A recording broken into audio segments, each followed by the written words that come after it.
But for the first time, the Ministry of Education has not announced any cancellation of the Kenya Certificate of Secondary Education results or incidents of examination cheating.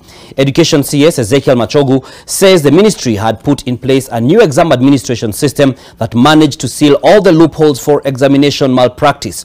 NTV's Vincent Odor tells us more. Thank you, Chairman. For the first time among the 881,416 students who sat for the Kenya Certificate of Secondary Education, no one was found to have engaged in exam cheating. This is despite earlier concerns that there was an exam leakage. However, Education Cabinet Secretary Ezekiel Machogu says this time round there was nowhere to cheat from. We said the center manager will be personally accountable if any irregularities were discovered.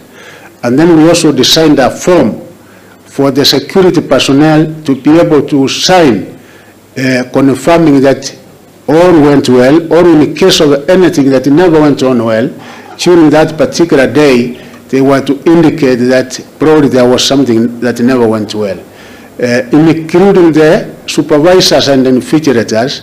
And what we did, changing the system a little bit, I'm happy to report that we really did not experience the kind of cheating, the kind of malpractices that we used to get there before. And for the effective implementation of the competency-based curriculum and the need to increase teacher-to-student ratio in public schools, 30,000 teachers will be recruited this year. All the teachers who will be recruited in the ongoing exercise, they will be put on a retooling regime that will ensure they adequately attend to our junior secondary school learners.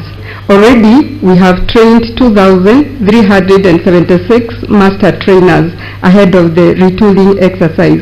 During the marking of the 2022 KCSE examinations, examiners in one of the marking centers temporarily downed their tools due to what they termed as poor pay and welfare. Maybe this is the time to look into their welfare and to look out what is actually happening in those examination centers, so that they will also mark and feel happy and feel part and parcel of this particular country. That their welfare and indeed even their remuneration will be improved as we move forward.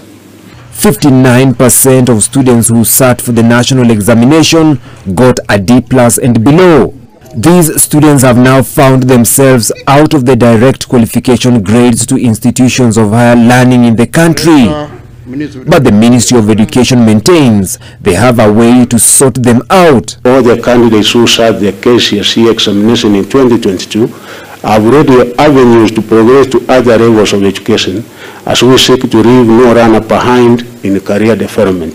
The Presidential Working Party on Education reforms set up by President William Ruto is expected to deliver its final report by the end of March this year in an effort by the Kenya Kwanza administration to reform the education sector in the country. Vincent Odor, NTV.